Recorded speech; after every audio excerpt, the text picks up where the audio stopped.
அனைவருக்கும் வணக்கம். ரொம்ப நாளாக இந்த வீடியோ போடணும்னு நினச்சிட்டே இருந்தேன், பட் மறந்துடுச்சு. இதெல்லாம் ஞாபகம் இருக்குங்களா?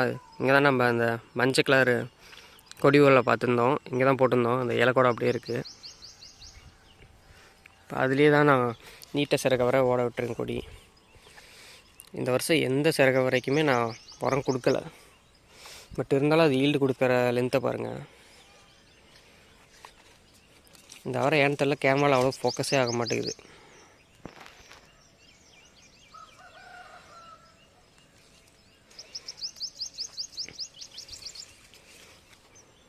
இப்போ தான் கொடி மேலே போயிட்டுருக்கு. உள்ளே இன்னும் 1.5 அடியை தாண்டி இன்னும் நல்லா போயிட்டுருக்கதெல்லாம் இருக்குது. காட்டுறவாங்க. இது வந்து வானம் பார்த்த குண்டு மிளகாய் இப்போ தான் வந்துட்டுருக்கு. அப்புறம் வெள்ளை சக்கரவள்ளி கிழங்கு கிட்டத்தட்ட தயார். இதுக்கு மேலே அதை அறுவடை ஆரம்பிக்கணும், ஒவ்வொரு வெரைட்டியாக.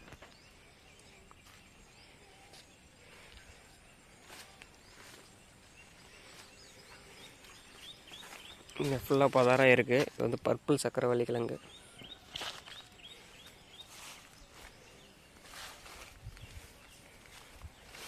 கார்டன் சுத்தமாக இங்கே பராமரிப்பு இல்லை. இந்த லைனில் பார்த்திங்கன்னா இங்கேயும் இருக்குது சிறக வரதான், நீட்டு சிறக வரதான். பட் என்ன அது அவ்வளோ பெருசாக காய் வைக்கல, எல்லாம் பிஞ்சு பிஞ்சாக இருக்குது. இங்கே பார்த்திங்கன்னா பர்பிள் ஷார்ட் இருக்குது.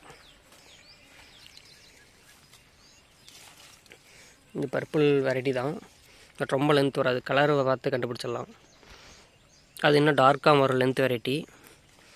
இது குட்டை தான், கிட்டத்தட்ட குட்டைன்னு சொல்ல முடியாது. இது அதுலேயே ஒரு வேறு வெரைட்டி. இது பார்க்க கொஞ்சம் லைட் பர்பிளாட்டம் தெரியும். அது பீட்ரூட் கலர் தாண்டி போயிருக்கும், இன்னும் கொஞ்சம் டார்க்காக போயிடும். அதான் நான் இருக்கும் காட்டுறேன். இது வந்து ஸ்பூன் டொமேட்டோ, ரொம்ப குட்டி குட்டியான தக்காளி. இருக்கிறதுலே குட்டி தக்காளி தான். Sweet corn. அப்புறம் இதை பற்றி நான் தனியாக ஒரு வீடியோ போடுவேன் கண்டிப்பாக. இந்த ஒரு கிழங்கு, இது கிழங்கு வெரைட்டி தான். 3 தடவை அறுபட்டுருச்சு. கிழங்கு சக்கரவள்ளி கிழங்கு கொடி இருக்கிறப்ப ஒரு தடவை, அப்புறம் நானே தெரியாமல் ஒரு தடவை களை கொத்துறப்ப, அப்புறம் வேறு ஒருத்தங்க களை கொத்துறப்ப ஒரு தடவை, 3 தடவை அறுபட்டும். இப்போ கிழங்கு ஓரளவு போயிருக்குன்னு நினைக்கிறேன். ஒரு கிலோ கிடச்சா கூட பரவாயில்ல. ஏன்னா இது பார்க்கறதுக்கு ரொம்ப டிஃப்ரெண்ட்டாக இருக்குது.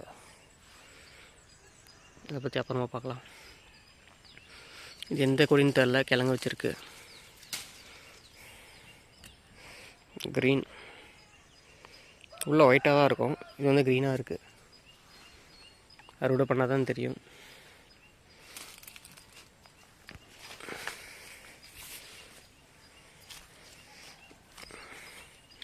அதான் அங்கே இருக்குது, நான் அங்கே போய் காட்டுறேன்.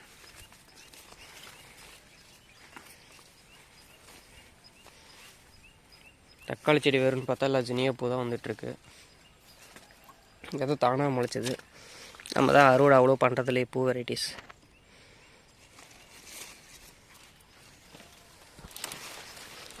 எங்கே பார்த்தாலும் எங்கள் கார்டனில் ஜினியா தான் அப்புறம் எல்லாம் பூ வைக்கிற ஸ்டேஜ்லேயே இருக்குது. பிடிங்கி போடுறதுக்கு மனசு இல்லாமல் அங்கே நடுவில் எல்லா வெரைட்டியும் போட்டுட்ருக்கேன்.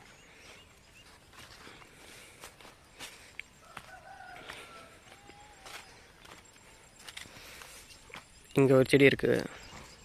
இதில் வந்து காய் ரொம்ப லென்த் இல்லை, ஓரளவு லென்த் இருக்குது. 1 அடி தாண்டிடுச்சு. ஒரு சிலது 1 அடி கிட்ட இருக்குது. அதெல்லாம் பாருங்கள், முத்தனை காய் தான். இங்கே இருக்குது பாருங்கள்.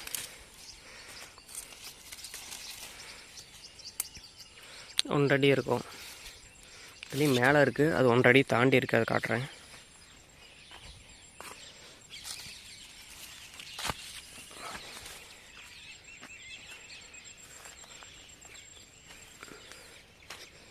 இங்கே வந்து பிளாக் செர்ரி தக்காளி.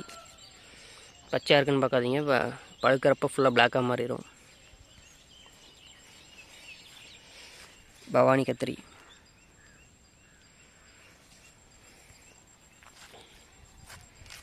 சிந்தாமணி பூ இங்கே இருக்குது பாருங்கள். ஏன்னா அறுவடை மேலே போய் காட்ட முடியுமான்னு தெரில.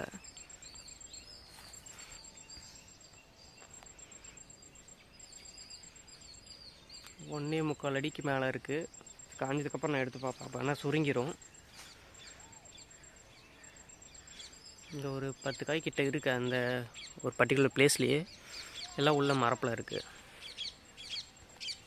அப்புறம் இந்தான ஒன்று காட்டுறேன் பாருங்களேன். இந்த கொடி இப்போ தான் கொடுத்துட்ருக்கு, ஈல்டு கொடுக்க ஆரம்பிச்சிருக்கு. இந்த லென்த்தை பாருங்கள்.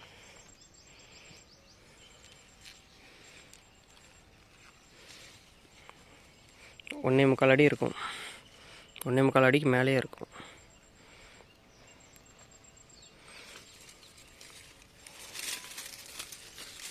நம்ம பீக்கங்காய் எப்படி 2 அடி தாண்டிச்சோ அது இது 1.5 அடி தாண்டிடுச்சு.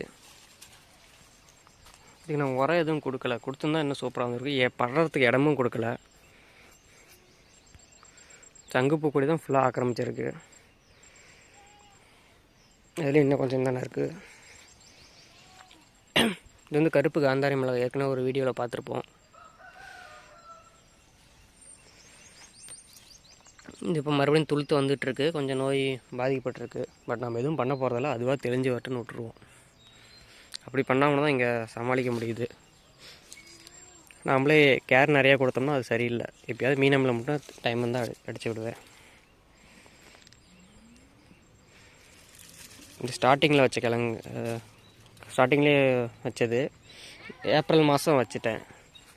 இப்போ தான் ஈல்டு கொடுக்க ஆரம்பிச்சிருக்கு. இது நல்லா முத்திருச்சு, எல்லா காயுமே முத்திருச்சு கிட்டத்தட்ட. இதுலேயே கொட்டை வெரைட்டி அங்கே சும்மா போட்டது என்னமா காய் வச்சிட்ருக்கு.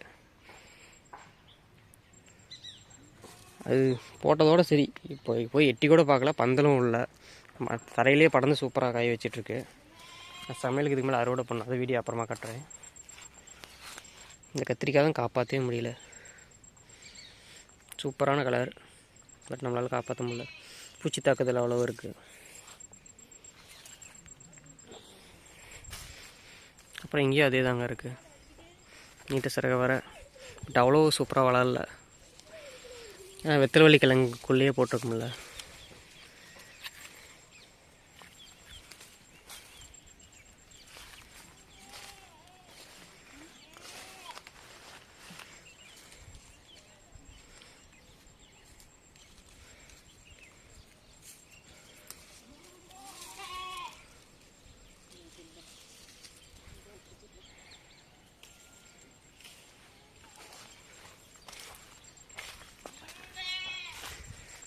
ஏன்னா ஃபுல்லாக பால்சம் தான் இருக்குது.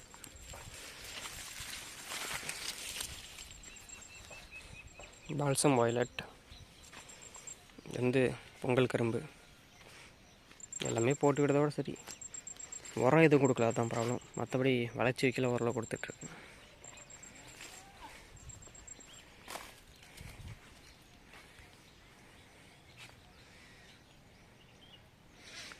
பால்சமில் 3 கலர் கலந்து இருக்குது. இங்கே ஒயிட் அங்கே இருக்குது, ஆரஞ்சு அங்கே இருக்குது, வயலட்டு, பிங்க்கு.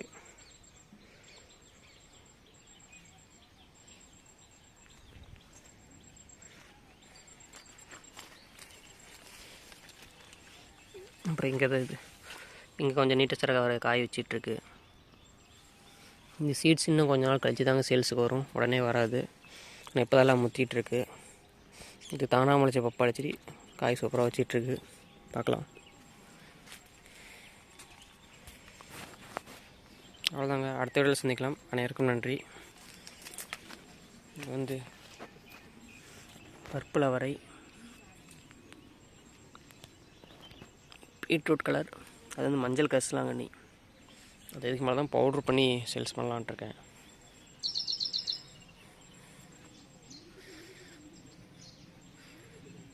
அடுத்த வீடியோவில் சந்திக்கலாம். அனைவருக்கும் நன்றி.